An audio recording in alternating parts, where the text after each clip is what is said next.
Hello and welcome to another edition of the Real EFL Preview Show. Firstly, my apologies. Last week we took a premature international break and the show wasn't recorded, but we are back with a bang this week, trust me. My name is Gary Hutchinson. I am going to be your host for the show and we've got a cracking one planned for you, as we do every week. But before we go on, please do remember to like the video and subscribe to the channel to make sure you keep getting this great content.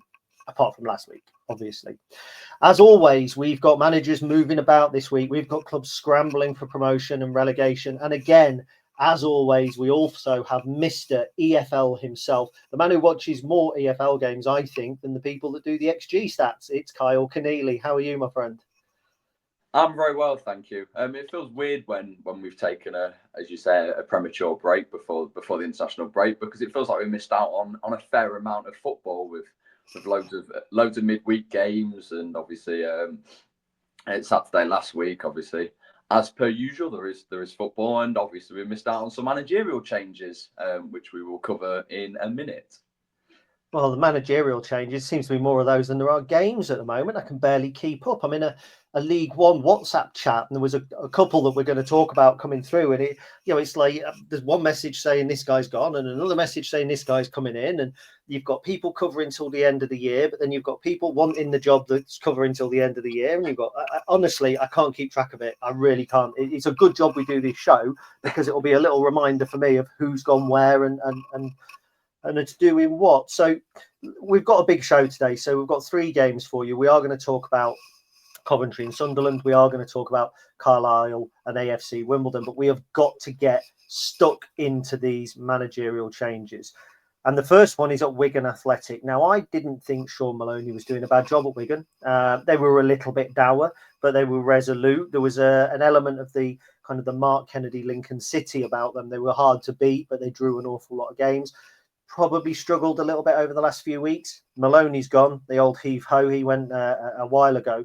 But this is a big appointment, in my opinion, for them. They have gone for former Preston North End, Plymouth Argyle manager, Ryan Lowe. Now, at this level, I don't think there's many better than Ryan Lowe. He's one of the few who I think has stepped up from this level and done well. I think he was really harshly sacked by Preston, who he kept a sort of a steady position. You know, it's one of those where it's almost the fans think he'd taken the club as far as he can, just like Charlton fans thought Alan Kirbishley had. You know, it's better the devil, you know. So what are your thoughts on this one, Kyle? Because I think this is a big one for League One for next season. Yeah, definitely. I pretty much agree with everything you've said there in terms of the fact that I think that's a very fair point about Sean Maloney. First off, his sacking, they did play that sort of style of football. They weren't the greatest team in the world to watch, but obviously he has gone now. There was a fair amount of a little bit of uproar around his sacking, but in terms of the appointment, yeah, you're right. I think we've spoken about Ryan Lowe on a few occasions. He's been linked with a lot of jobs, but I feel he's taken a very good one here. Obviously, the timing of this means they're not gonna get relegated. They're not gonna get promoted. This is purely looking for next season now. As I say, I think it's a fantastic appointment. He's run promotion twice, back to back as well, with Bury and with Plymouth. 125 games manager at Preston. As I say, a division up as well, which is perhaps why he's taken a bit of time to steady himself and have a look for the next job. And yeah, this is a really big one. And I think a lot's probably going to be said over the summer about what League One will look like next year. Birmingham are going to be gone. I don't think there's any, I'm not cursing them by saying that. I think it will look a little bit weaker perhaps next year. It depends on obviously teams strengthening in the summer. But if we can follow them, whoever goes up via the playoffs, I think the teams coming up potentially from League Two will be strong. But the teams coming down at the moment, you've got Plymouth down there, you've got Luton, you've got Derby, Stoke. A few of them seem to have gone on a little bit of a revival at the moment, all in the same week. But yeah, I think Wigan will certainly use this in the summer, and if you're coming back in the right sort of manner, then it could be a really, really big appointment for next season. Yeah, now people obviously underestimate Wigan, I think, when you talk about some of the heavyweights that have been in League One in recent seasons, the Sunderlands, the Portsmouths, the Derbys, the Birminghams this season, Ipswich, you know, big clubs, all with lots of honours behind them. People forget this Wigan Athletic side have been Premier League. They were FA Cup winners, if I remember, a few years ago. They're a big club. They are a club that I think potentially should be stable in the Championship. And I think in Ryan Lowe, they've got a manager there who can do that. Now, another club who have been in the Premier League, certainly not FA Cup winners anytime recently, are Barnsley. Now, we talk about managers going into clubs and you go, that's going to work. In the summer, when Darrell Clarke went into Barnsley, I said, and it wasn't on this show, it was on another show, he won't last the season. And Darrell Clarke has not lasted the season. He has been given the boot by Barnsley. Conor Hourihane has come in. Pardon my pronunciation. I always get that one wrong. Now, there's actually, I think, here an element of Darrell Clarke being a kind of a victim of circumstance, because I think it's a much tougher League One this season. Any other season in League One, Barnsley's recruitment probably wouldn't look all that bad. But there is a little bit of sympathy for him among the fan base that he promised this kind of creative attacking football. And outside of Davis Keeler-Dunn, there hasn't been that kind of creative player for him. So he's really struggled a little bit, I think, with recruitment. But he's now gone. There's a temporary manager coming in. Again, I mean, what are your thoughts on this one? I think, first off, the fact that Conor Hourihane has taken it till the end of the season, I think there's an acceptance now that Barnsley won't finish in the top 6. I mean, that game against Lincoln a couple of weeks ago was evidence of that. Scoring 4 goals, but at least 3 of them were gifted. And the fact that they fell away in the second half and almost threw away a game that Lincoln had no right to have scored 3 goals in that. I agree with what you said again there about recruitment. I don't think it was backed. I think that the issues probably at Barnsley are a little bit wider at the moment. I do think, though, the fact they've gone for a interim manager for the rest of the season is actually a good decision. For the moment, it gives them a fair bit of time to look ahead, and they'll obviously be looking next season to go again. They've been in the playoffs the last couple of years. They've not been successful, but they need a really, really big summer to take them back into the Championship. I really like Darrell Clarke though as a manager, but as you say, I just don't feel he's been suited to Barnsley, unfortunately. And I guess it was inevitable in some sort of ways that he was going to go. I didn't think it perhaps be mid-season. I thought they might have waited until the end, at least given him the full year. But I can't say I'm massively surprised. Again, I think there was a bit of sympathy from the Barnsley fans who some have said that he deserved to go. Others have said that perhaps it is it is more to do with the ownership and with the recruitment in January. I don't think their squad looks.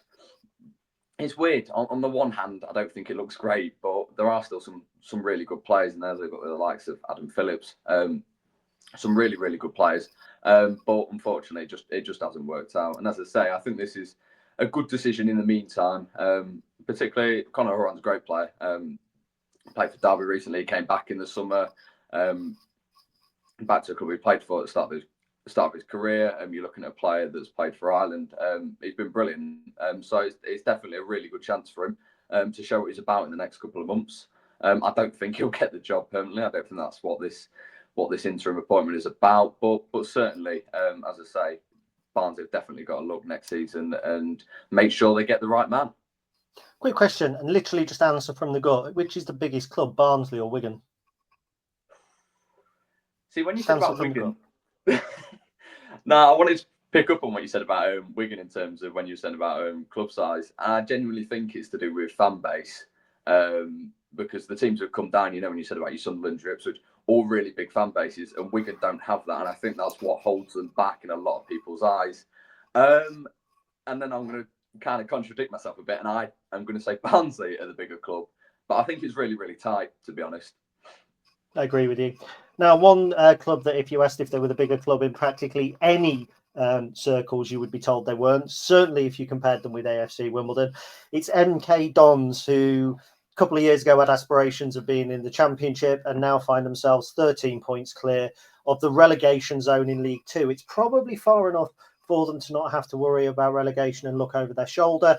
But Scott Lindsay, the man that took Crawley to League One but didn't have the opportunity to take them back to League Two this season, he's gone. We're rolling through these managerial sackings. What was your initial thoughts on that one, Kyle? Again, I don't think there was any massive surprise, at least with this one. I like the fact there you just said about relegation. I did the prediction piece for this, and I think that is exactly what I put, that any relegation likelihood of relegation, I think was highly unlikely this season with their gap to the bottom two.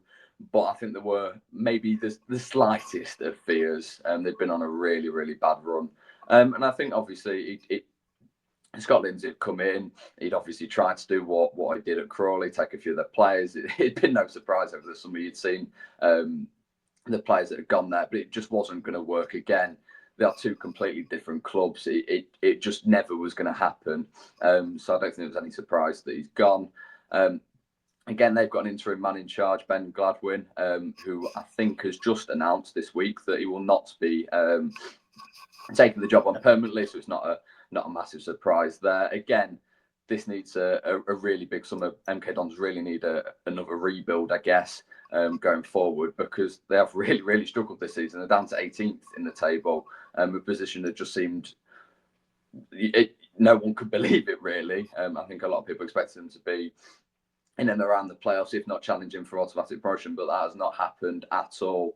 If you look at their form, they lost 4 out of 5 in February. January was only slightly better. They won the first and last game of the month. I think they beat Chesterfield in there. But yeah, the second game after his sacking, they go and win at the weekend, albeit against Morecambe, a game obviously that means they are without any threat of relegation for the rest of the season. But yeah, certainly a really difficult job for someone to come in next season and turn it around again, but also a job that I think will interest a fair few managers. There's certainly something that can be done with MK Dons going into next season. Yeah, I know what I'd like to do with them. So our final managerial change is bringing us into our first game of the preview.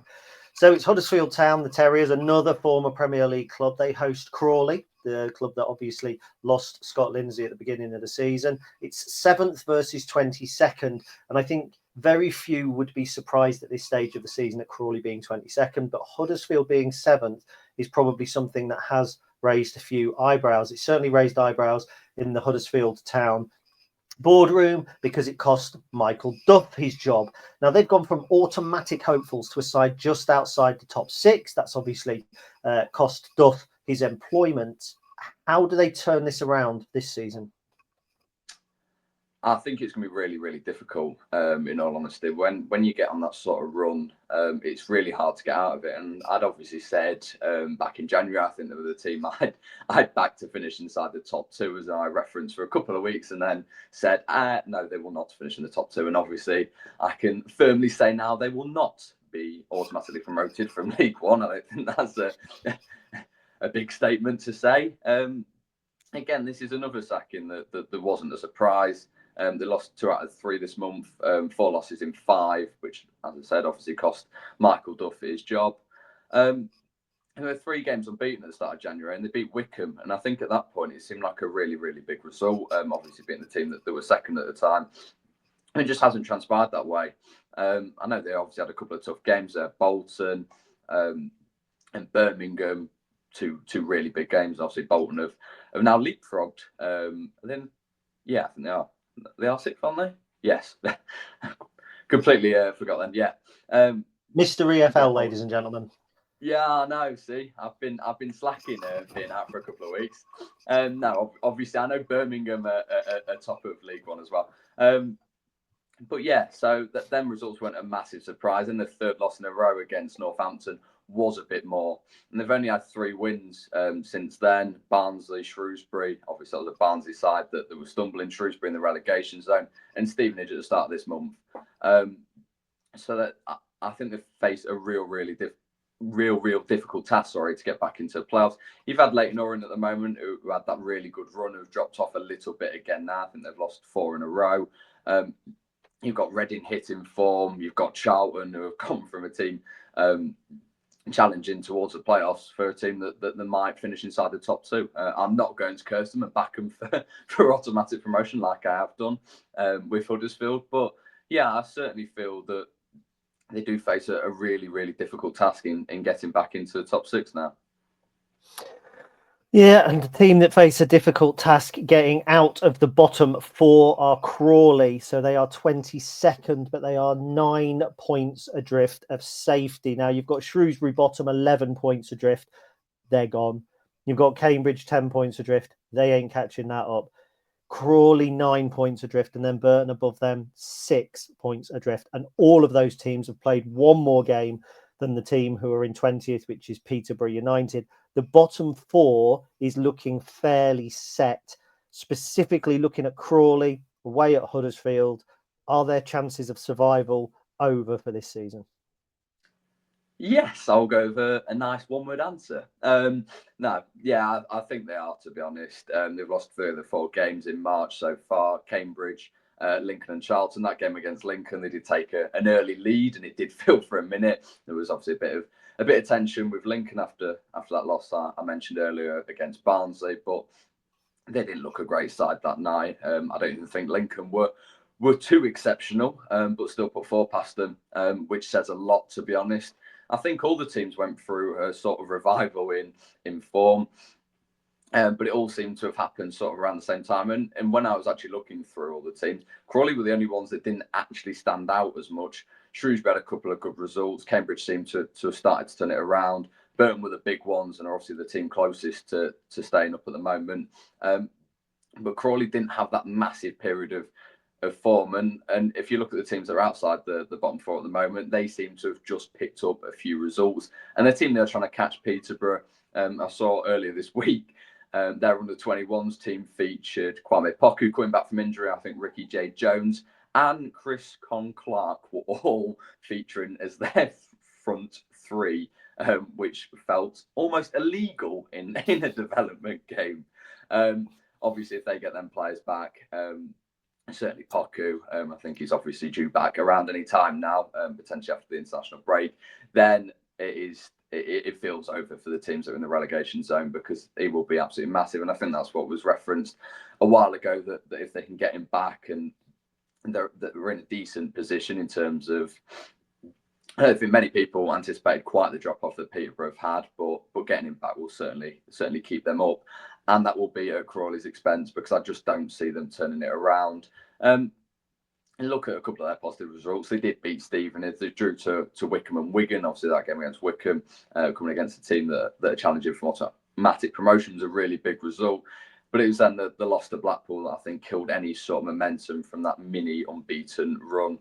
Blackpool obviously draw specialists at home. So for Blackpool to finally end that run, it was obviously quite a big thing. And they're now 7 games without a win, Crawley. So I just don't see it happening in terms of them staying up this season. No, they're done. Looking at it, I think the only team in the bottom four that could stay up is Burton. Burton have still got Cambridge to play. They've still got Shrewsbury to play. They've got a Wigan who have got little to play for to play. There's points there for them. And Mansfield are a team that are in free fall. And I think their assistant manager in midweek said that for the first 20 minutes, they looked like a non-league team. Now, I watched a lot of non-league football between 2011 and 2017, and I don't think Mansfield were as good as that. We will move swiftly on, because which other EFL show could get to 18 minutes and mention Mansfield Town before mentioning the clash between Coventry and Sunderland in what is one of Europe's biggest leagues in the Championship. So Coventry City sacked Mark Robbins. They were flailing and flapping in mid-table. They are now 6th. They play a Sunderland side who had aspirations of automatic promotion, but that seems to be dissipating a little bit. When Coventry made their appointment, I sniggered a little into my hand, as I did when Barnsley appointed Darrell Clark, because I was absolutely convinced that this was an appointment that had disaster written all over it.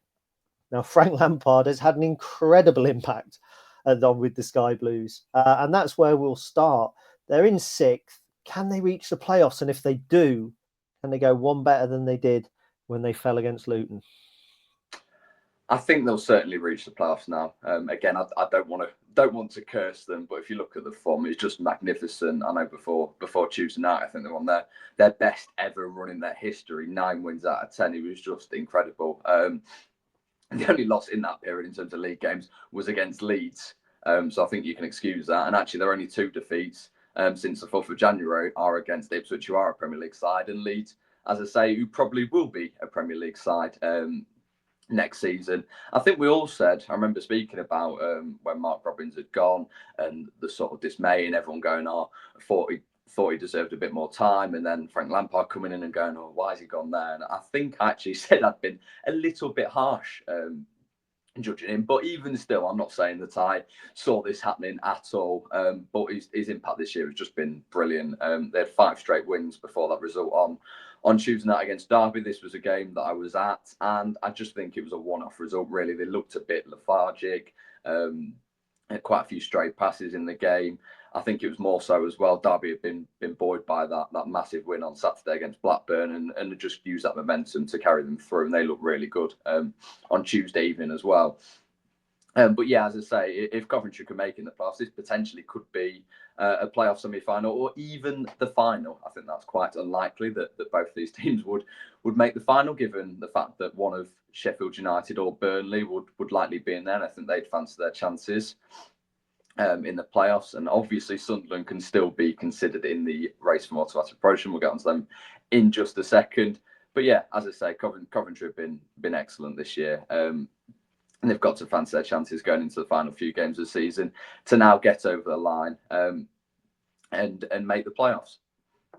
Well, Sunderland seem to have carved their own little niche in the Championship this season, because they are 8 points shy of second. They're 6 points shy of Burnley in third. So, it would take 2 or 3 games for them to be able to go anywhere in an upward direction. But in a downward direction, they're 13 points clear of 5th place West Brom and 15 points clear of Bristol City in 7th. Betting men might put money on them finishing 4th, because it does look highly likely. However, they did drop points on Tuesday night, which could have seen them close the gap on some of the teams above them. You've just said they're still in the automatic promotion conversation. But does Tuesday night really signal the end of their hopes of going up without enduring the playoffs? Yeah, when you say they're in the race, I think there's probably a less than what I was going to say 1%. I think there's less than 1% chance that they go up this year via the automatic promotion. As you say, purely the fact that Tuesday night could have been massive for them had they got a result, had they won their game. The fact that Sheffield United had dropped points against Bristol City, the fact that Burnley had dropped points against West Brom, it had just given them a little glimmer of hope, but that hasn't been the case. I think the response actually after the Hull defeats, they'd obviously lost to Leeds before that. They'd lost to Hull thanks to an Antti Patterson mistake. Had they won that game, they may have been in the conversation, but they responded quite well, winning at Sheffield Wednesday, beating Cardiff. And all of a sudden, they looked a little bit of a glimmer. I just think that there are too many question marks over them at the moment. Mayender's obviously come in and done quite well. He seems to score against Sheffield Wednesday or Sheffield clubs predominantly. I think he's now up to 6 or 7 for the season, but 4 of them have come against Sheffield Wednesday, which is just a mental sort of figure. He's scored a brace in both games. Enzo Lefi's obviously out injured. Isadore's been on the bench recently, and obviously, as I mentioned there, the keeper.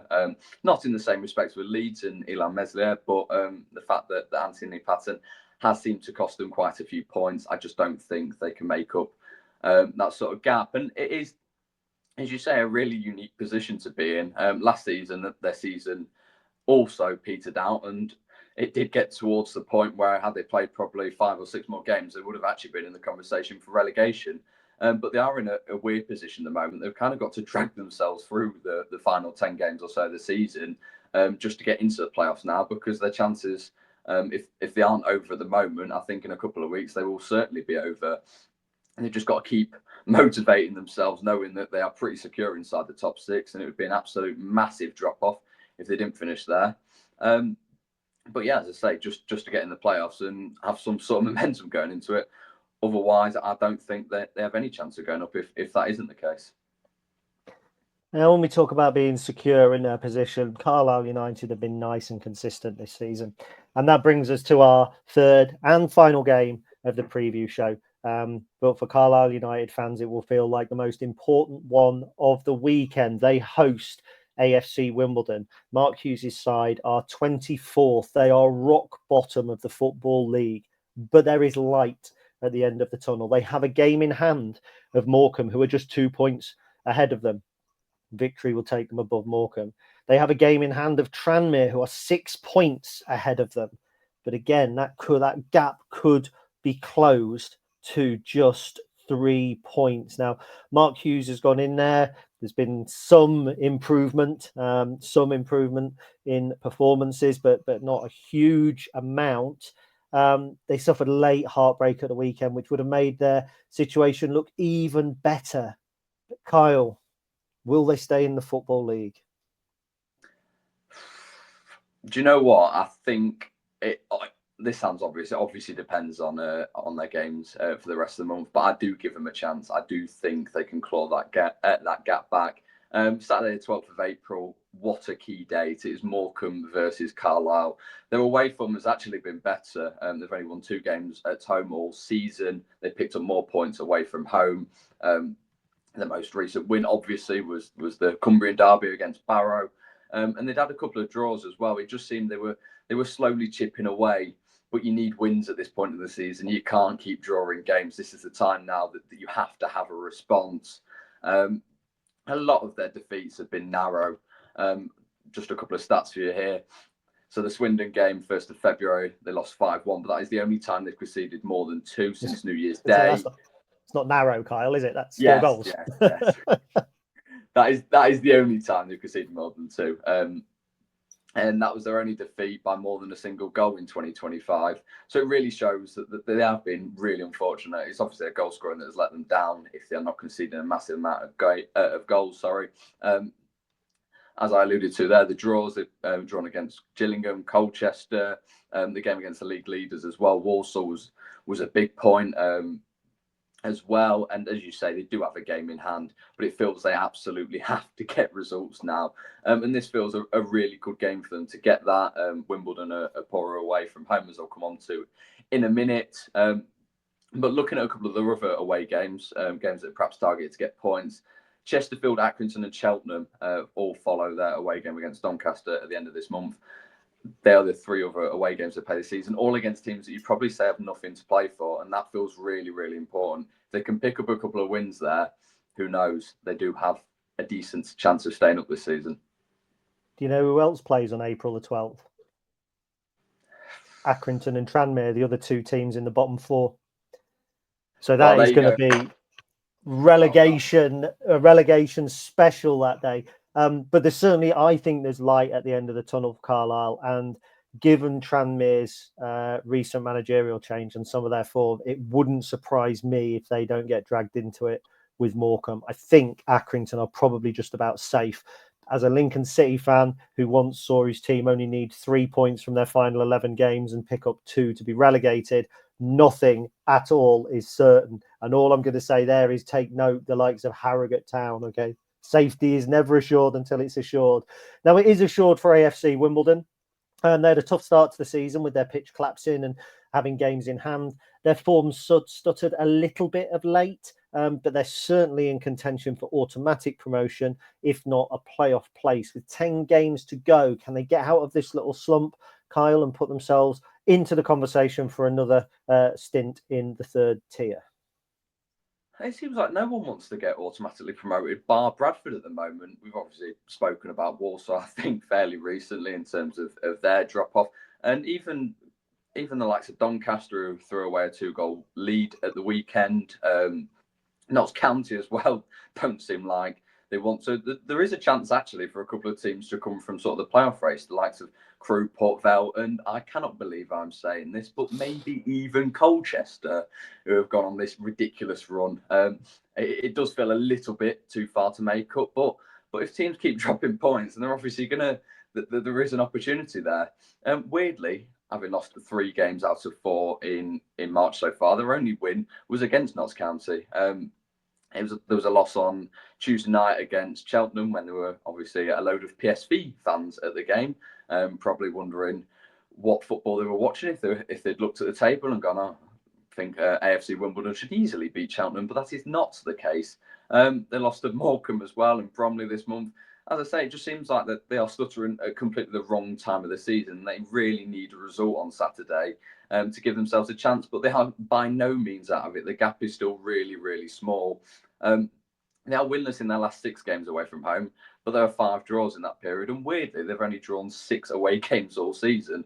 So as I say, that certainly points to the fact that they have had this little bit of a slump at the moment. They do have the 3rd best home record, though, and that is where they pick up most of their points. But as I say, there, the defeat against Cheltenham in midweek will raise some concerns. They had a good February as well. 3 wins and 3 draws. The games they won, again, pretty big results, beating Bradford and Crewe at home. They drew at Colchester away. It's their end of the season, though, that seems quite tough. They've got Walsall, Doncaster, Port Vale and Grimsby all still to play. So some really, really big games in there for them. And they will need results very, very quickly if they are to reignite their ambitions of automatic promotion this season. Now we're on half an hour. We should wrap up, but I'm going to do the right thing and mention a team that you've just mentioned there, Grimsby Town. Because you cleverly skipped over them when you were talking about the playoff race. You went down to Colchester in 9th with Danny and Nicky Cowley. They were looking like relegation fodder not so long ago. They've actually lost, this absolutely crazy stat, the joint fewest games in the entire division. Colchester have lost 7 times all season. Walsall are top, and they've lost 8. But Grimsby are directly above them, and the stats around Grimsby are fascinating. No team in the playoff has won more games than Grimsby, because they've won 17 matches, which Notts County, Wimbledon in 4th and 5th have won 17. That every single team below Grimsby, down to Swindon in 15th, have lost fewer. And you've got Colchester on 55 points and Grimsby on 56. But Colchester have lost half as many games as Grimsby. So Grimsby have lost 14 and Colchester have lost 7. But Colchester have drawn 3 times as many games.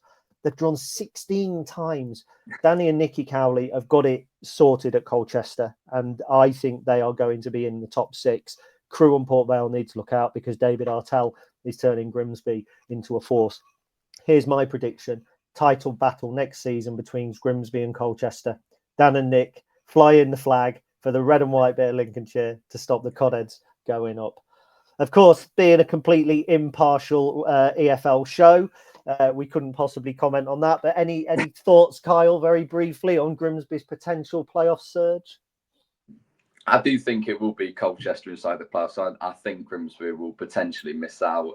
Port Vale have been on a good run themselves up until Tuesday night when Colchester beat them, despite equalising in the 85th minute, and then Colchester went and scored 2 minutes later.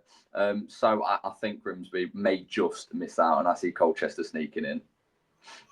And Dan and Nick, they're good on those big games, aren't they? I know that we didn't go up in 2017-18, but it was a little bit of an injury crisis when we played Exeter City. But you look at their big cup games that we had some great cup nights under them. We went to Everton. We had Everton in the cup. There was those huge one-off games in the National League. There was the EFL Trophy run. So would you back them in the playoffs? Do you think? Do you think it could be Danny and Nicky back at the bank next season in the Colchester dugout? I don't see them going up if they're making it to playoffs, unfortunately. I just think that the teams that are in there at the moment will have a little bit too much. But I think them playoff games would be fascinating against potential likes of Wimbledon, Notts County, maybe your Port Vale, your Crewe. They would be really, really good watches. So do not count them out. And there's no doubt in my mind that Mr. EFL himself, Kyle Keneally, would be at those games given a chance. Kyle, thank you very much for your input this week. I was your host, Gary Hutchinson. My input's very minimal. I read off a sheet, which Kyle types me up. So that's all good. I hope you've enjoyed the show. I hope you've had some great insights. We have a lot of fun recording it. We really hope that you enjoy it. If you do, why not subscribe to the channel? And maybe drop the show a like, and at least that way we'll make sure that we keep churning out this great content. But in the meantime, be sure to check out the real EFL.co.uk for all of the latest EFL news and views, as well as predictions on some big games. We don't always get it right, but we always have fun trying. Ladies, gentlemen, boys and girls, thank you for watching, and we'll be